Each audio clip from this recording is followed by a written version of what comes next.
Sipanoi, aha, Santiala. Faitanao anazy angadalo, anao zany fo. Zany fahitanao ananjy eo. Non, tsy zay ny fahitako anazy fa zay mihitsy le raha tsoriny marina. Anao zany midikory bakeo. Avy aty mbola tsy vita korana zany. Pepe, azafady lesy fandesy pope zalahaly igny. Mbele agny koragna zagny. Ary anday kesy me anao igny e. Sa mifagnarakaraky e.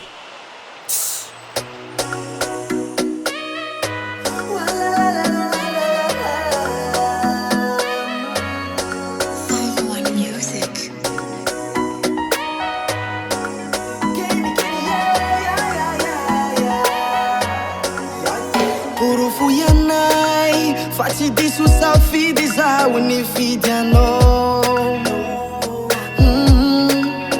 hamiaza toky fa tsy hoanignenako ny safidy anao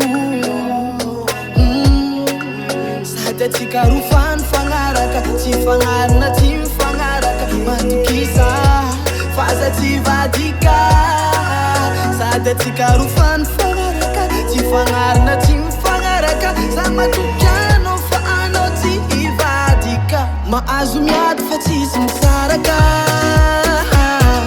mahazo miady fa tsisy misaraka antsikaro mahazo miady fa tsisy misaraka mahazo miady fa tsisy misaraka antsikaro tadidio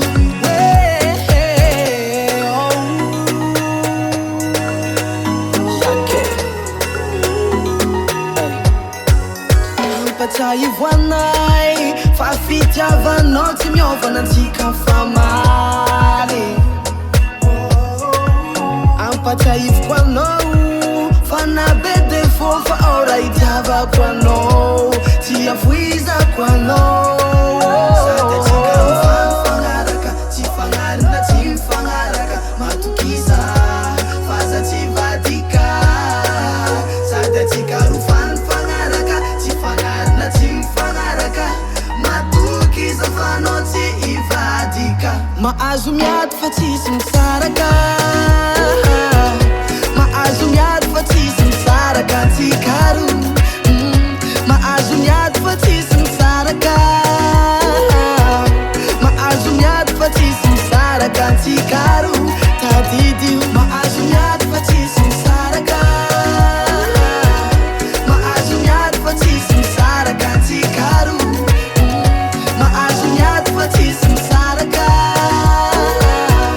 mahazo miady fa tsisy misaraka antsikaro tadidio fa disadisa raha mandalo hofaly regny favalo raha sagnatria misaraka antsikaro fa fitiavako anao tsy olany fangatako avalony agny sady regny efa tantara taloha mahazo miady fa tsisy misaraka mahazo miady fa tsisy misaraka antsikaro mahazo miady fa tsisy misaraka mahazo miady fa tsisy misaraka antsikaro tadidio mahazo miady fa tsisy misaraka mahazo miady fa tsisy misaraka antsikaro mahazo miady fa tsisy misaraka mahazo miady fa tsisy misaraka antsikaro tadidio yake efa fomban-draha regny mamane adiady tsy miala agnaty fiaragna fa tsika mahazo miady fa tsisy misaraka ao